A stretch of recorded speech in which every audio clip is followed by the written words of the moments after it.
السعودية والجماعة اللي بيكرهوها السبب فيما وفقوا له من الخير. ما تتخيل انه المسألة دي جاء صدفة. الخير اللي في السعودية ده كنتوا شايفينه كلكم، ما تتخيل جاء صدفة. ده جاء بسبب التوحيد يا ناس. توحيد ده اللي بيجيب الخير. الدليل شنو؟ ربنا قال ولو أن أهل القرى آمنوا واتقوا لفتحنا عليهم بركات من السماء والأرض.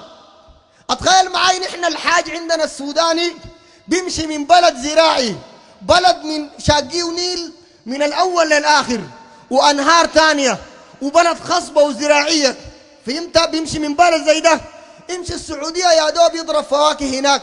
وداك بلد ربنا قال بواد غير ذي زرع عند بيتك المحرم، زراعة ما فيها، نيل واحد ما في، فهمت؟ بعد ده بتلقى الخير وبتلقى البركة. دي من وين؟ انت قال جات من وين؟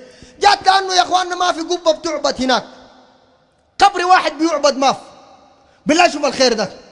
نحن هنا هسه واحد بيكلم فيني وانا جاي للحلقة العصر ده، قال لي المقابر الجنبنا دي فيها 8 جباب، قال بنوا قبة نمرة 9 بتاعت مرة.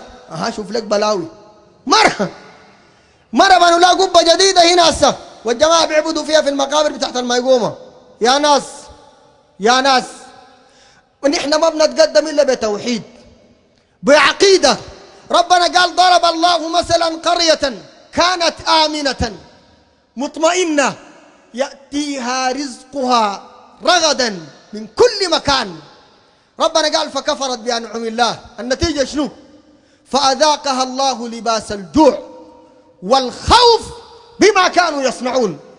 الناس حجوا في السعودية هذا العام وعليهم الأمان، أمان تام. إيران تتوعد وربنا بأمن. الأقوى إيران ولا ربنا أقوى منهم. تتوعد زي ما هي عايزة وربنا سبحانه وتعالى بيأمن لحجيج بيته المبارك. ربنا بأمنهم وتمشي مطمئن وتجي سالم وغانم. لكن الحرب دي كلها هي حرب ضد التوحيد. أنا دارك تفهم المعلومة دي عشان ما تتخيلوا دي مسألة سياسية وسياسة إيران ضد سياسة السعودية. المسألة حرب ضد العقيدة، ونسأل الله تبارك وتعالى أن يجزيهم خير الجزاء على ما قدموا. والسلام عليكم ورحمة الله.